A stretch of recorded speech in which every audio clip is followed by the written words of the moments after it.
Hola a todos y a todas, ¿qué tal? ¿Cómo estáis? Yo soy Alex y en este vídeo vamos a analizar la situación actual de Cardano y marcaremos en qué posible punto tiene opciones de romper y dar ya el movimiento alcista que estamos esperando. Así que empezamos.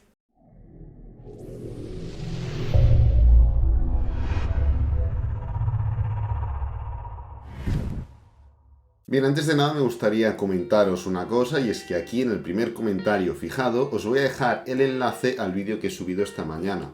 Ha sido un análisis general de diferentes criptomonedas, pero bueno, como siempre, pues he dado diferentes detalles técnicos para que podáis mejorar en cuanto a análisis técnico, a identificar patrones, a identificar trades, y pues bueno, he comentado pues diferencias entre el triángulo que estamos viendo en BNB y el triángulo que estamos viendo en BET. Diferencias entre hacer mínimos crecientes en un movimiento bajista y hacer mínimos crecientes en un movimiento alcista. Os he comentado también un trade muy concreto que podéis hacer desde hoy en una criptomoneda. No os voy a decir cuál, la tenéis allí. En fin, muchas cosas de estas, muchos detalles que son muy útiles, pero a veces de manera individual cuesta encontrar. Pues bueno, con una persona experta en análisis técnico pues os puede orientar, ¿no? Así que nada, lo vais a tener aquí en el primer comentario fijado. Pero lo que hoy nos reúne ahora mismo es el análisis de Cardano. Entonces, ahora os voy a comentar, vamos a ir desglosando poco a poco el porqué de este movimiento que estoy comentando, por qué a 4, qué tiene que pasar, qué no tiene que pasar. Primero yo creo que es bueno hacer un análisis técnico, un poco para seguir ubicando el precio. Cardano, debido al rango este de volatilidad extrema de hace unos días, testeó la Bull Market Support. Ya comentamos hace bastantes semanas que era una posibilidad, pero que realmente no era algo que nos tenía que preocupar, porque no es un indicador que en este caso, en Cardano, forme parte de un nivel de contacto dinámico constante, podríamos decir, como sí que lo es en Bitcoin, como sí que lo es en Ethereum y en otras criptomonedas, ¿no? Cardano se rige un poco más por la media móvil de 50 semanal. Aquí vemos que toca en este punto, toca en estos tres puntos como resistencia, aquí como soporte, aquí como soporte. Entonces esto sí que es un nivel de soporte resistencia dinámico, el cual tenemos que tener en cuenta, no a corto plazo ni a medio plazo, porque este tipo de movimientos o de toques se forman dentro de impulsos correctivos grandes, impulsos en forma de pullback pues grandes, ¿no? Como veis, sube muchísimo para contactar y cae, sube mucho para contactar y cae, sube mucho, cae mucho para contactar y sube, ¿no? Entonces estamos en un punto en el que ya hemos caído mucho, hemos salido y ahora estamos haciendo una pequeña acumulación para teóricamente seguir el movimiento alcista, por lo que no es necesario que nos preocupemos ahora mismo por este nivel. Entonces seguimos desacelerando en este mismo punto. Aquí vemos que vamos a calcularlo más o menos exactamente. Desde que se abre la semana del 20 de septiembre, Cardano tiene un movimiento de un total de un 6%, o sea, en 1, 2, 3, 4, en 5 semanas ha tenido un movimiento de un 6% bajista, única y exclusivamente, cuando perfectamente sabemos que una criptomoneda, un 6 arriba, un 6 abajo, se lo hace en una hora, ¿no? Entonces, esto nos mantiene en el mismo contexto del que ya hemos estado hablando estas semanas atrás, ¿no? Un contexto en el que hemos visto como Cardano, no solo desde los inicios de todo este brazo alcista, donde ya hemos comentado, ha subido más de un 12.000% en 587 días, más de un 20% diario, etcétera, etcétera, sí, muy bien. No solo en ese punto, sino también en el último brazo alcista, mientras a Bitcoin le estaba costando arrancar, le estaba costando romper niveles nuevamente, después de ya el pullback, vemos que Cardano subió un 200% en muy poco tiempo, ¿no? Entonces, ¿qué está pasando? Pues que Bitcoin ahora ha estado, y Ethereum y este tipo de criptomonedas han estado dando el recorrido que no estaban dando, mientras Cardano sí que lo estaba formando, ¿no?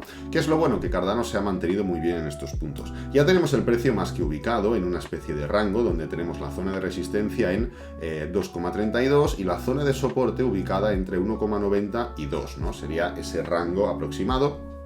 Y pues las características de un rango, lo hemos comentado muchas veces, es que el precio se mueve constantemente entre mínimos y máximos y rompe una vez. y lo rompe o hacia arriba o hacia abajo. ¿Esto qué quiere decir? Que cuando está el precio abajo no tienes que vender, tienes que comprar, y cuando está arriba lo mejor no es que compres. Claro, dentro de un movimiento alcista hay más probabilidades aún de que rompa hacia arriba, o sea que yo personalmente lo que hago es cuando está abajo compro y cuando está arriba no es que venda, pero tampoco compro, ¿no? Entonces, incluimos dos elementos extra al tema de análisis técnico y son las dos medias móviles, la de 50 y la de 20. ¿Por qué? Básicamente la de 20 es una media móvil de soporte resistencia dinámico que en cualquier criptomoneda, en cualquier activo forma, aquí lo vemos, es la línea blanca, un nivel dinámico de soporte resistencia muy preciso. ¿Por qué? Pues porque en un nivel, en un activo que está en tendencia, se van formando lógicamente pequeños pullbacks fruto de cómo se mueve el precio, del comportamiento natural de un mercado cualquiera, impulso, corrección, impulso, corrección. Pues bien, una media móvil de 20 es una media móvil que va muy cercana al precio y claro, si el precio está muy alcista o está alcista, lo normal es que corrija un poquito. Por lo tanto, el nivel de la media móvil de 20 aguanta muy bien este tipo de movimientos. ¿Qué pasa? En esta especie de rango, normalmente en rangos, en patrones, las medias móviles desaparecen. ¿Por qué? Pues porque el precio se acumula en unos niveles, entre un nivel de soporte, un nivel de resistencia, y es incapaz de romperlos, pero sí que rompe las medias móviles hacia arriba y hacia abajo de manera constante, precisamente por la naturaleza del movimiento, porque no tiene una dirección clara. Pero ¿qué está pasando en este movimiento de Cardano? Y es que las medias móviles están presionando constantemente el precio hacia abajo. Lo comentamos en todos los movimientos de intento de ruptura, en este punto de aquí, lo comentamos aquí con mucha más certeza, aquí con mucha más certeza y aquí con certeza absoluta de que, cuidado, estamos viendo pequeñas rupturas de la media móvil de 20 y la de 50 diaria, cuidado, pero lo hemos intentado hacer 5 o 6 veces ya en muy poco tiempo y no hemos sido capaces de romper, ni siquiera de cerrar. Constantemente nos vamos para abajo y cada vez se va formando más presión bajista en este punto. Aunque esto no significa que Cardano se vaya hacia abajo. Como veis, Cardano mantiene muy bien el nivel. Hay presión bajista, pero no hay presión que envía el precio a niveles de 1,90, a niveles de 1,80, ni mucho menos, sino que el precio no puede romper, pero se mantiene. No puede romper, pero se mantiene. No puede romper, pero se mantiene. Entonces, ¿dónde está el kit del asunto? El kit del asunto está en esto de aquí. El RSI. ¿Qué es el RSI? Es un índice de fuerza relativa. ¿Qué marca el RSI? Marca niveles de sobrecompra, niveles de sobreventa. Se marcan muy bien encuadrados entre el nivel, aquí lo vemos, lo voy a poner, yo creo que ya lo vemos. Esta línea, esta especie de recuadro que hay aquí marca el nivel de 30 y el nivel de 70. El nivel de 30, si lo pasas, marca sobreventa, y el de 70, si lo superas, marca sobrecompra. Como vemos, Cardano ha estado sobrecomprado en un montón de ocasiones, ¿ok? Lo hemos visto sobrevendido, no ha estado nunca sobrevendido, aunque hemos tenido movimientos bajistas importantes, pero claro, ya venían de sobrecompra. ¿Qué detalles importantes? Y ahora vengo a la explicación. Primero quiero ubicar un poco el RSI. ¿Qué detalles importantes tenemos que diferenciar en una criptomoneda con el RSI? En cualquier acción, en cualquier par de Forex, el RSI es mucho más preciso. ¿Por qué? Pues porque son activos mucho menos volátiles, ¿entendéis? Entonces, la sobrecompra en una criptomoneda es menos fiable en el RSI, porque tienden mucho a hacer movimientos muy agresivos, muy fuertes hacia arriba. Como veis, cogéis cualquier criptomoneda y no hay ningún problema en ver que, primero, el movimiento suele ser siempre alcista, con ciclos alcistas, con ciclos bajistas, con mercados, con tal, lo que sea, perfecto, pero suele ir al alza. Claro, si miras SLP, por ejemplo, no. Si miras ICP, por ejemplo, no, pero la mayoría suelen ir al alza, ¿no? Eso es una característica bastante importante. Y luego la segunda es que forman movimientos muy agresivos, muy alcistas, muy duraderos hacia arriba, con pequeños pullbacks desproporcionados al movimiento alcista anterior, por lo cual la sobrecompra no nos la podemos tomar tan en serio. Entonces, ¿cómo yo enfoco el RSI? Lo enfoco de la siguiente manera. Busco rupturas. En este caso, Cardano, como vemos, y ahora veremos un ejemplo, Cardano está en este punto de aquí, donde desde los niveles de 22 de febrero, desde que Cardano estaba en 1,29, 1, entre 1 y 1,29 empezó a dar divergencias RSI. ¿Por qué? Porque, como veis, Cardano siguió haciendo impulso, corrección, máximo creciente, mínimo creciente, máximo creciente, tal. Veis que el movimiento de Cardano es alcista, pero en cambio el del RSI es bajista.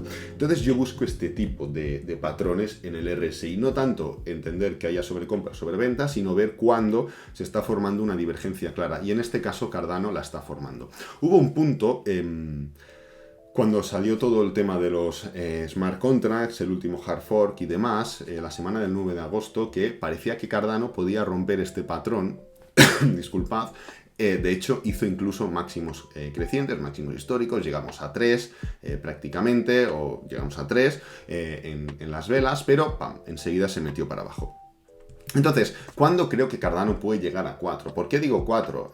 Porque es mi precio objetivo para este final de ciclo, no por otra cosa. Si tu precio objetivo es otro, pues ese es el precio que tienes que marcar. 3,5, 5, 5,5, cada uno el precio que considere, siempre y cuando esté sustentado en análisis serios. Es igual de respetable el tuyo que el mío y que el del vecino, ¿no? Entonces, el mío es 4, o 3,5, 4, alrededores, ¿no? ¿Por qué digo 4? Pues porque yo creo que cuando se forme esta ruptura de manera clara, cuando el RSI sea capaz de hacer máximos crecientes, ahora estamos camino a intentar hacer mínimos crecientes. Aquí tenemos el último mínimo, aquí tenemos el último mínimo y ahora estamos intentando hacer un nuevo mínimo creciente en este punto de aquí. Primero hay que hacer un mínimo creciente, punto número 1. Segundo, hay que hacer la ruptura de este nivel, punto número 2. Y tercero y último, hay que hacer un máximo creciente, punto número 3, en el RSI, ¿de acuerdo? Hay que tener en cuenta dos cosas. La primera, parece muy fácil y se dice muy rápido, pero no es tan sencillo, eso número 1.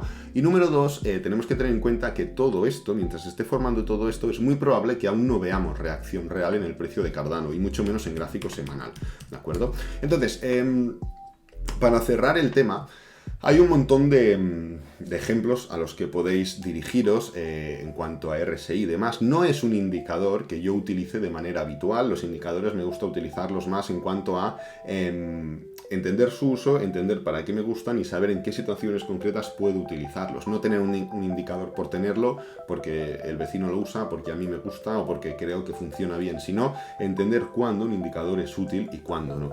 Entonces, aquí en el canal, en anteriores ocasiones ya lo hemos usado, el RSI. Tenemos un ejemplo muy claro en Bitcoin. Y esto está grabado, tenemos un vídeo de Bitcoin, ni mucho menos vengo a presumir de éxitos ni nada, solo es pues poneros otro ejemplo. No recuerdo qué vídeo es, bueno, es el de esta semana, el del día 21 de julio, 22 de julio, podéis buscar por ahí un análisis de Bitcoin donde aquí tenemos el RSI también en gráfico diario.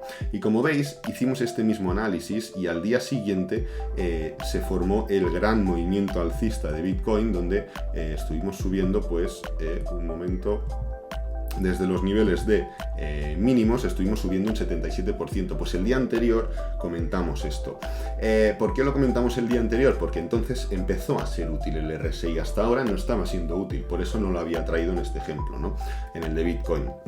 Entonces aquí veis que Bitcoin empieza a dar divergencia en RSI desde principios de enero. Como veis, el RSI marca máximos decrecientes constantemente y en cambio el precio sigue haciendo movimiento alcista. Posteriormente, en este punto de aquí, 21-22 de julio, que yo hago el vídeo aproximadamente, se forma una ruptura clara en RSI y comentamos lo mismo que estamos comentando ahora en Cardano. ¿Y qué pasa? Pues que finalmente Bitcoin sale de este movimiento bajista y bueno, luego ya hace el posterior pullback, etcétera, etcétera. Entonces, lo voy a dejar por aquí. Quería pues un poco ubicaros, daros otra herramienta más, daros un poco más de recursos a la hora de poder analizar el gráfico, poder entender qué está pasando con Cardano, qué puede pasar, qué no puede pasar. Y nada, era básicamente esa mi intención. Espero que te haya gustado el vídeo. Si es así, dale me gusta, suscríbete, compártelo con amigos, con la familia y nos vemos en el próximo vídeo. Adiós.